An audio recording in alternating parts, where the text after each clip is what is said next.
Computer science and engineering যে প্রোগ্রামটি আছে সেটি 2004 সালে যখন ইউনিভার্সিটি প্রতিষ্ঠিত হয়েছিল তখন থেকেই শুরু হয়েছে।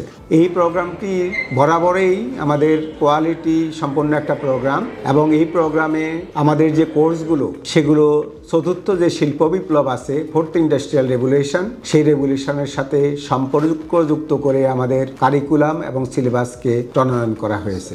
আমাদের কোর্স কারিকুলামে আমরা কিন্তু চতুর্থ শিল্প বিপ্লবের যে কোর্সগুলো আছে সেগুলোকেই আমরা কিন্তু রেখেছি। মেজরগুলো হচ্ছে ডাটা সায়েন্সও একটা মেজর আছে, সেখানে হচ্ছে নেটওয়ার্কিং উপর মেজর আছে, আইসিটির উপর মেজর আছে, এরকম করে আমাদের 6 থেকে 7টা মেজর আছে। কতগুলা জায়গাতে ইন্ডাস্ট্রিতে সিএসসির যে জায়গাগুলো সেটা হচ্ছে প্রোগ্রামিং তো একটা ফ্যাক্টর আছে, সফটওয়্যার ইঞ্জিনিয়ারিং একটা ব্রাঞ্চ, তারপরে রয়েছে হচ্ছে নেটওয়ার্ক ইঞ্জিনিয়ার হিসাবে একটা ব্রাঞ্চ, তারপরে রয়েছে হচ্ছে যে ডাটা সায়েন্টিস্ট হিসাবেও কিন্তু একটা ব্রাঞ্চ রয়েছে, তারপর হচ্ছে সফটওয়্যার টেস্টার হিসাবে ব্রাঞ্চ রয়েছে। এরকম করে হচ্ছে যে অনেকগুলো ব্রাঞ্চে আছে যেটা হচ্ছে সিএসসির সাথে হচ্ছে সম্পৃক্ত, যেমন ডাটা অ্যানালিস্ট সেটাও কিন্তু একটা ব্রাঞ্চ।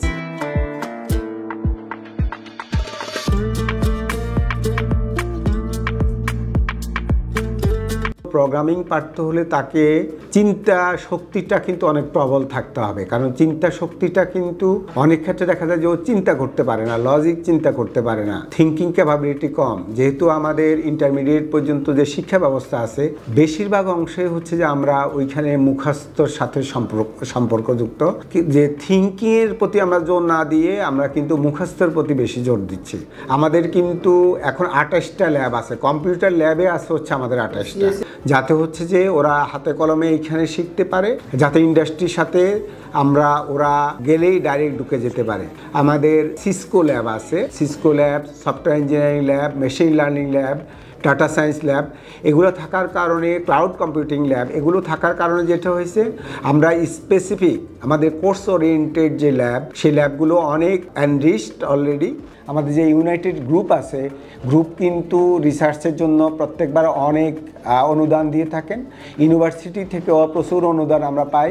সুতরাং আমাদের রিসার্চে আমরা এখন 25 লক্ষ পর্যন্ত টাকা নিতে পারি রিসার্চ করার জন্য, লোয়েস্ট 5 লক্ষ দিয়ে থাকেন, এবং সেগুলোকে প্রত্যেকটা পেপারে কিন্তু 2 লক্ষ টাকার মতো আমাদেরকে সাবস্ক্রিপশন ফি দিয়ে থাকে, যাতে আমরা রিসার্চগুলো পাবলিশ করতে পারি, এবং আমাদেরকে রিওয়ার্ড মানিও দিয়ে থাকে। প্রত্যেকটা পেপারের জন্য 25,000 টাকা করে রিওয়ার্ড মানিও দিয়ে থাকে, যাতে রিসার্চ আমাদের এনকারেজড হয়।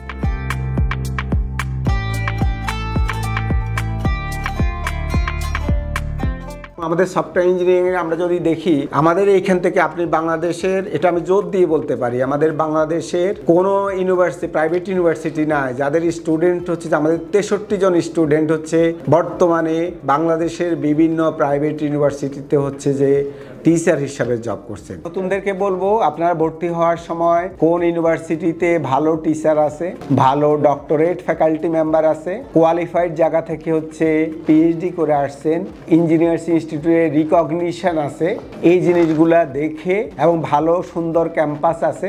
এখন তারা বলতেছে শুধুমাত্র সায়েন্স, টেকনোলজি, ইঞ্জিনিয়ারিং, ম্যাথমেটিক্স হলে হবে না, তার সাথে একটা এও লাগিয়ে দিতে হবে, মানে আর্টস লাগিয়ে দিতে হবে, কারণ আমাদেরকে মানবিক হতে হবে। তো মানবিক হতে হলে আমাদেরকে খেলাধুলার পাশাপাশি আমাদেরকে যে সোশ্যাল কার্যক্রমগুলো সেগুলোর সাথেও সম্পৃক্ত থাকতে হবে।